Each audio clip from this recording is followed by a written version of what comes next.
All right, let's get right into it. Picture this. We're at the very foot of Mount Sinai. The Israelites have just seen miracle after miracle. The plagues in Egypt, the Red Sea parting.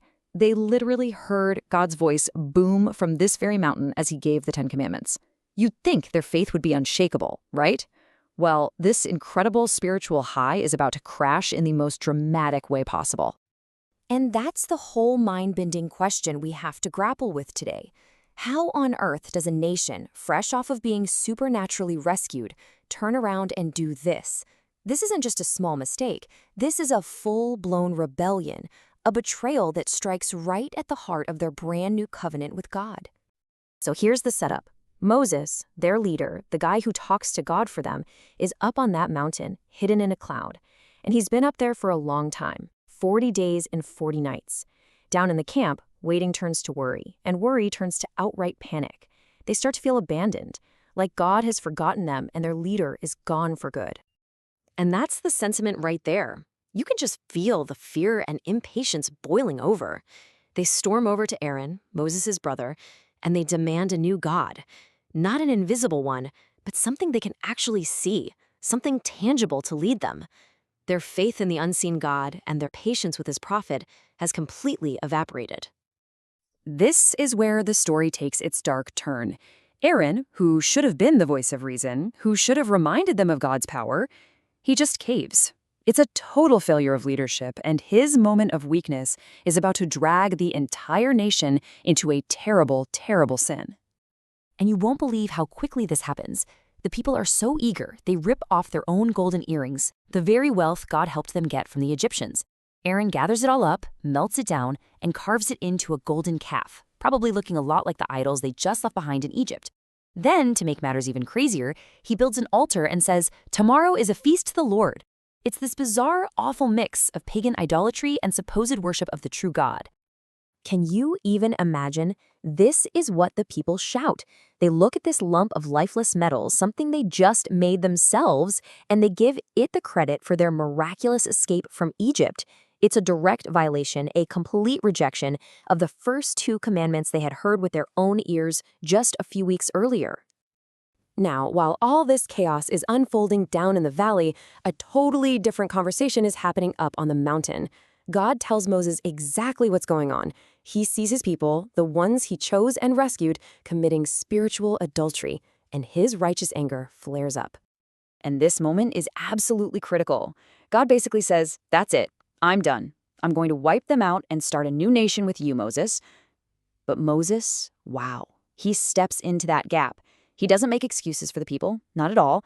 Instead, he appeals to God's own character. He reminds God of his promises to Abraham, Isaac, and Israel. He basically says, don't let the Egyptians say, you brought your people out here just to destroy them. So Moses manages to cool God's immediate wrath, and he heads down the mountain. And in his hands, he's carrying the 2 stone tablets, the covenant, written by the very finger of God. But as he gets closer, he hears the singing, he sees the golden calf, and he sees them dancing, and a righteous fury just explodes inside him. This is so much more than just a fit of rage. Smashing those tablets was a powerful symbolic act. It was a visual declaration. You have broken this covenant. And now, the physical representation of that covenant lies shattered at the foot of the mountain where it was given. Moses immediately goes to his brother, demanding to know what happened, and Aaron's response is just pathetic. He blames the people, saying they're just, quote, set on mischief. Then he gives this ridiculous excuse, "I threw the gold in the fire, and, well, out came this calf," as if it just magically appeared. He takes absolutely zero responsibility for his role in the disaster.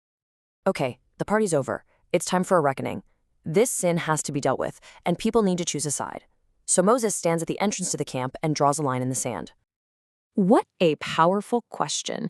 In this moment of absolute chaos and betrayal, who is still loyal? And you know what?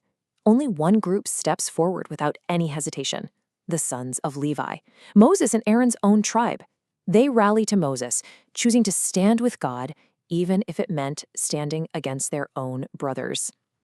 And what comes next is truly heartbreaking. There are consequences for sin, and these were severe. Following God's command, Moses orders the Levites to carry out judgment on the ringleaders of this rebellion, and the Bible tells us that about 3,000 men were killed that day. It's a brutal, sobering reminder of just how seriously God takes idolatry. Even after that terrible judgment, the sin itself still hangs like a poison in the air. The covenant is broken. Their relationship with God is in ruins. So Moses, acting like a true shepherd for his flock, gets ready to go back up that mountain, not to get more laws this time, but to plead for atonement. And just look at the heart of this man. He goes before God and he doesn't sugarcoat it. He calls it what it is, a great sin. He begs God for forgiveness. But then he does something absolutely unbelievable. He offers to take their punishment himself. I mean, just let that sink in. This is staggering. Moses is telling God, if you won't forgive them, then just erase my name from your book of life. Condemn me. He would rather be destroyed with his people than be saved without them. That is the heart of a true intercessor. God sees Moses' incredible heart, but he gently corrects him. He establishes a foundational principle of his justice, personal accountability. God says the one who sinned is the one who will be held responsible. While he agrees not to destroy the whole nation, thanks to Moses' plea, justice still demands that sin has a personal consequence. So we're left with this. The story of the golden calf is a tough one. It's a stark look at how fragile our faith can be, how catastrophic bad leadership is, and how seriously God takes sin. But it's also an incredible story about God's justice and his patience and about the power of one man's selfless love for his people. Which leaves us with a pretty heavy question to think about. When everything falls apart, what does it really take to pick up the pieces and restore a broken covenant?